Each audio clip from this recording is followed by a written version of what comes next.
것이 좀 더 신중하자는 취지에서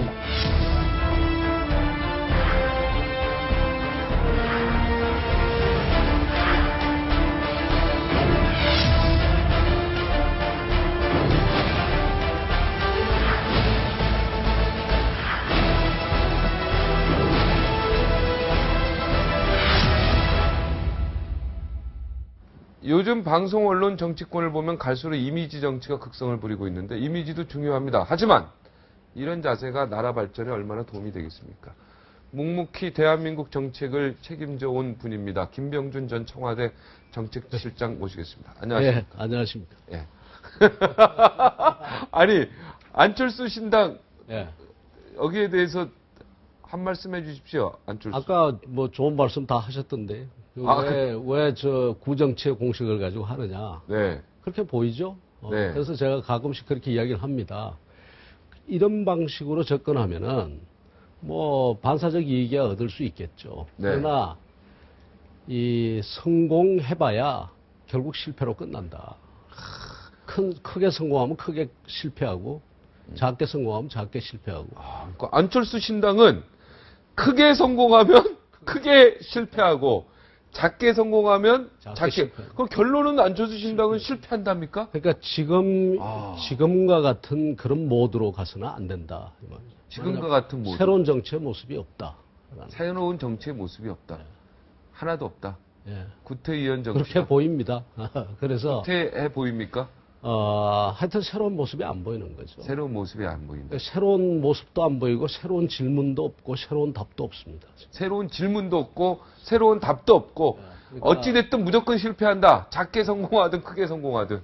지금 현재로서 볼 때는. 지금 뭐 바삐 정말 얼마나 그 변화된 모습을 보일지 모르겠습니다만 지금 현재로서는 그렇게 보입니다. 아, 현재로서. 그러면 저기 팁 하나 주시죠. 조언. 어드바이스. 조언은 그야말로 왜 정치를 해야 되는지에 대한 근본적인 질문부터 새로 한번 해보는 게 좋을 것 같습니다. 아, 안철수 의원이 왜 정치를 하고 있나 근본적인 질문부터. 지금 우리 정치인 모두에게 다 해당하는 질문이겠습니다만 네. 왜 내가 정치를 해야 되느냐? 왜 내가 하지 않으면 안 되느냐?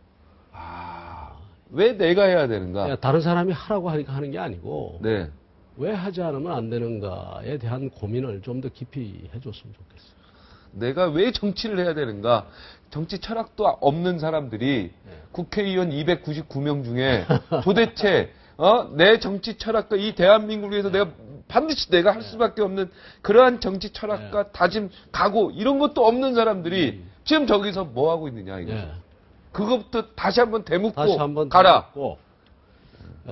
안철수 의원이요. 막연히 내가 나는 잘할 수 있다 이 생각이 아니고 좀 더 정말 이 현실적인 아주 제대로 된 진단 위에 내가 하지 않으면 안 되는 왜 내가 해야 되느냐를 좀 더 생각해 보면 아마 답이 좀 다른 질문과 다른 답들이 나오겠죠. 지금 현재로서는 그렇게 인상적인 질문도 없고 인상적인 답도 없습니다. 굉장히 충격적인 얘기인데요. 작게 성공해도 작게 실패하고 크게 성공해도 크게 실패한다. 지금 결론은 안철수 신당은 실패다. 지금의 모습으로 봤을 때. 그렇습니다. 제 이야기입니다. 네. 당연하죠. 우리 교수님 이야기죠. 자, 첫 번째. 무서운 얘기 있습니다. 이번에 박근혜 대통령이 다보스 포럼 가서 연설도 하고 창조 개혁이 아니라 창조 경제 이야기도 하고 다보스 포럼 했는데 다보스 포럼에 진짜 잘 나가는 사람들 안 온다. 이 얘기 아닙니까? 안 간다. 안 가는 분들도 있지만 또 많이들 가죠. 많이도 가죠. 여기 다보스 포럼을 이렇게 폄하하시는 겁니까? 제가? 네. 폄하하는 거 아니고 제가 저도 2007년에는 갔다 왔습니다. 근데요. 대통령 특사로 갔다 왔죠. 그러니까 대통령을 매번 초대를 하는데 대통령이 갈 수 없는 경우에 이제 특사를 보내는데 우리 정부 때도 몇 년 갔죠. 그 중에 이제 2007년에는 제가 가서 직접 거기 참여하고 저도 발표도 하고 그렇게 했었습니다. 했는데 폄하가 아니라 그 아주 본질을 우리가 잘 이해할 필요가 있다라는 생각이죠. 다보스 포럼의 본질. 본질을 저보고 물으면 다보스 포럼의 본질이 뭐냐? 굉장히 그 이해관계, 다들 나름대로의 굉장히 강력한 이해관계를 가진 사람들이 모이는, 네. 그리고 강력한 이해관계자들만 모이는 게 아니라 그야말로 세상 돌아가는 것을 너무나 잘 아는 도사들이 모이는 자리다. 아, 도사들이 모이는 자리다. 도사들이 모이는 자리고, 그 도사들 중에서 아주 좀 어떻게 보면 편향성이 있죠. 네. 말하자면 소위 성장 중심의 그 논자들이라든가, 네. 이런 사람들, 그런 도사들이 모이는 자리다.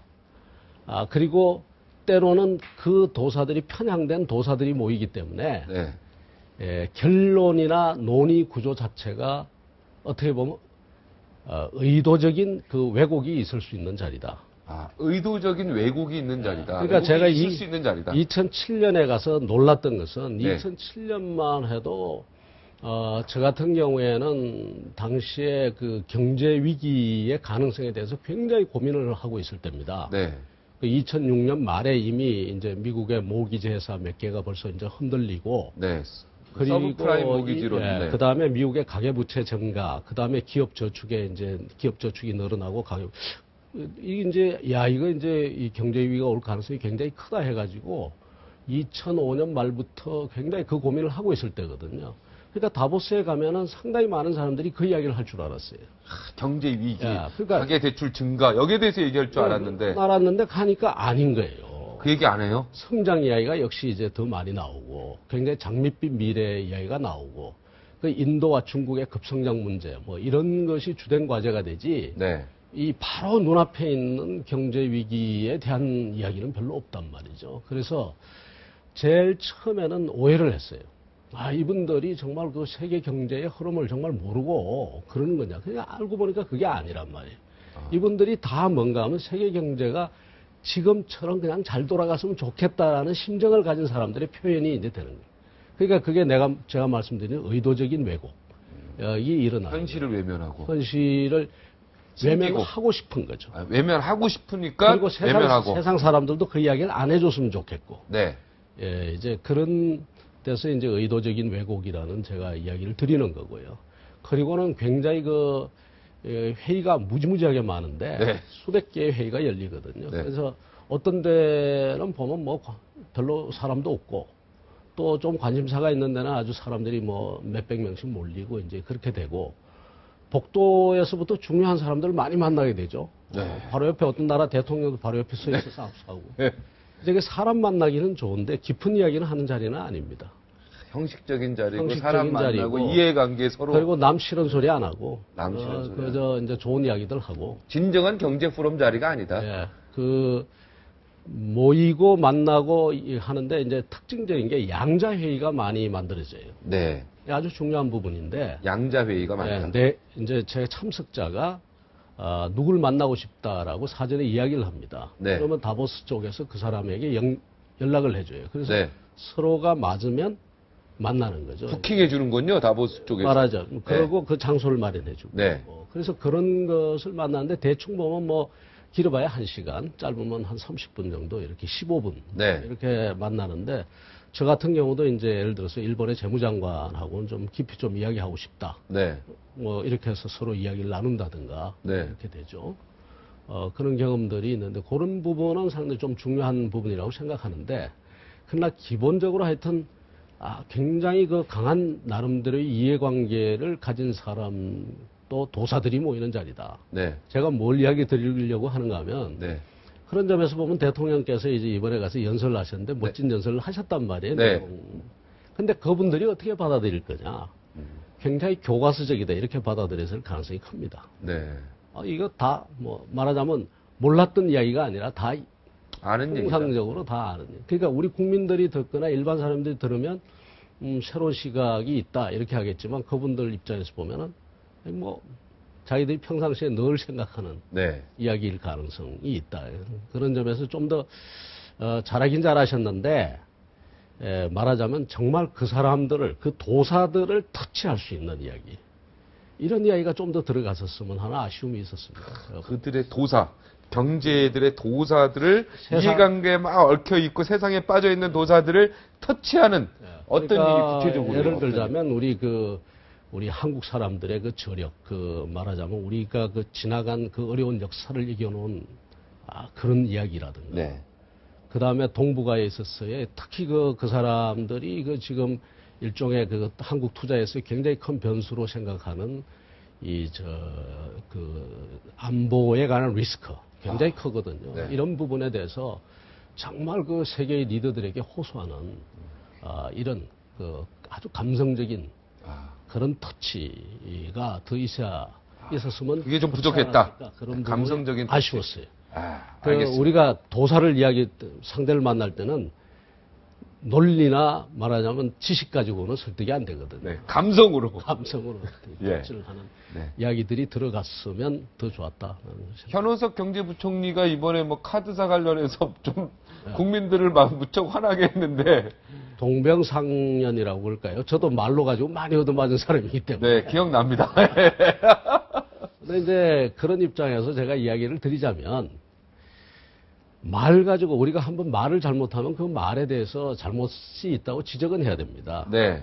그러나 그 자체가 지나치게 이슈화되고 지나치게 논쟁거리가 돼서는 저는 그럴 이유는 없다라고 생각합니다. 어리석은 사람은 무슨 일이 터지면 책임을 따진다.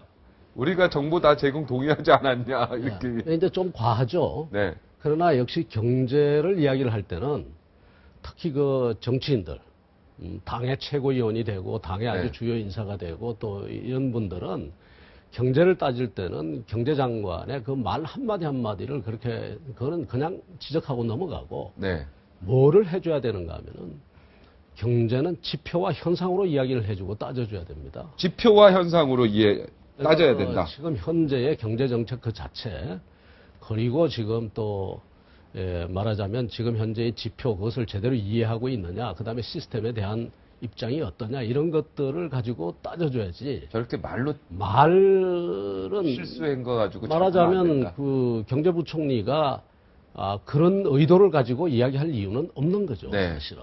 그거 국민을 화나게 할 건데 그거 뻔하게 알면서 뭐 그 정도의 판단도 없겠습니까? 그러다 말을 하다 보니까 이제 그렇게 나왔고 그건 잘못된 말이죠. 이제 비판을 받아 마땅한데. 그거보다 더 중요한 것은 역시 현상과 지표로서 지금 현재의 경제 정책을 따져줘야 되지 말 가지고 깊이 지금 우리가 논쟁할 시간이 없습니다. 참. 편들어 주네요 지금 현원석 부총리 지금 편들어 주시고. 편들어 준 게 아니라 더 아프죠. 왜냐하면은 말 가지고 따지면은 이렇게 빠져나갈 구멍도 있어요. 그래서 저같이 현상과 지표를 가지고 따지면 빠져나갈 구멍도 없어요. 그렇습니까? 진짜 현원석 장관한테 진짜 할 얘기 있으시다면서요? 할 이야기가 많지만 뭐 어떻게 다 하겠습니까? 네, 그래도 이거 정말 중요하다. 물론 지표 현상. 너무 교과서적으로 가고 있어요. 지금 경제가. 그러니까 뭐 예를 들자면 이런 거죠. 우리가 현원석 부총리 이제 시작할 때 그 분위기를 보니까 저분이 아니면 지금 현재 경제팀들이 그걸로 가지 않겠냐. 결국 한 3가지 정도로 가지 않겠냐.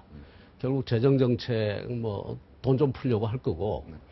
그 다음에는 또, 한국은행하고 협력해서 금리 어떻게 좀 하려고 할 거고, 뭐, 그런 식으로, 금리나 환율 좀 신경 쓸 거고, 뭐, 그런 식으로 대충 가지 않겠냐. 또 부동산, 좀 손대려고 할 거고. 근데 보면 한 지난 1년 동안 내리 그겁니다. 그러니까 누구나 생각할 수 있는 너무 교과서적인 그 틀을 이렇게 오는데 지금 우리가 앓고 있는 이 지금 경제의 병이라는 것은 말하자면 상당히 무거운 겁니다. 심장에 병이 들었어요. 이게 진통제 매달 먹어서 되는 병이 아니에요. 심장에다가 칼을 갖다 댈 정도. 그래서 심장 수술을 과감하게 할 정도의 그러한 어떤 새로운 것들이 좀 있어야 되거든요. 산업구조 조정의 문제라든가 이런 것들이 있어요. 이번에 다보스 포럼에서 대통령 이야기한 교과서적인 이야기라고 제가 조금 그렇게 뭐 가볍게 이야기를 하고 말았는데 그 안에도 보면 그 안에 있는 내용만 보더라도 심장에 칼을 갖다 대야 될 정도의 위중한 것이 많습니다. 근데 과연 지금 현재 나올 이제 3개년 계획 뭐 나온다고 그러는데 지금 나오는 이야기 보면은 이 괴리가 있어요.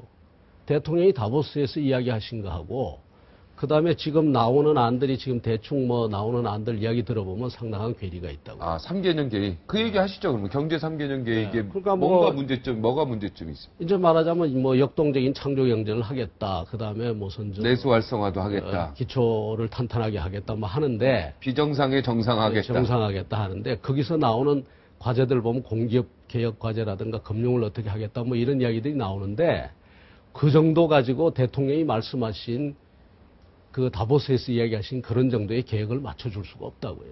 아까 제가 도사들이 모였다고 그랬지 않습니까? 다보스에. 네. 한국에다가 돈을 투자할 사람들이 그 안에도 많다고요. 네. 투자하는 사람 온갖 것을 다 따집니다. 그리고 네. 정말 그거는 목숨을 걸고 덤비듯이 따진단 말이에요. 그 사람들이 보면 다 볼 거거든요. 그 괴리를 당장에 느낄 겁니다. 예를 들어서 창의성, 그러니까 크리에이티브 디바이드, 창의성에 있어서 격차를 갖다 줄여야 된다. 그리고 창조 경제의 핵심은 창의성이다 했단 말이에요. 그럼 우리 사회 창의성이 살아나도록 해줘야 될 거 아니에요. 네. 그러려면은 뭐가 들어가야 되는 그 경제 계획이라는 게 재경부만 해서 기재부만 해서 되는 게 아니라 제일 중요한 거는 교육 혁신이라든가 교육부가 들어가줘야 되잖아요. 아, 그렇죠. 그러니까 이런 문제에 대해서 그다음에 그러면 그게 뭔가 하면 대학 교육의 혁신이라든가 지금 현재의 잘못된 입시 제도 문제나 이렇게 너무나 산더미 같은 과제들이 있단 말이에요. 네. 그러니까 제가 말씀드리는 게 바로 이런 부분이 심장에다가 칼을 갖다 대야 될 정도의 위중함이 있다는 거예요. 우리 경제나 사회 정책에. 네. 그런 부분에 대해서 뭐가 나와야 되는데 이번에 3개년 계획에 그런 것이 들어가겠느냐? 제가 봐서는 안 들어갈 것 같다는 거예요. 그리고 거기에서 진단도 잘못될 가능성이 크고. 네.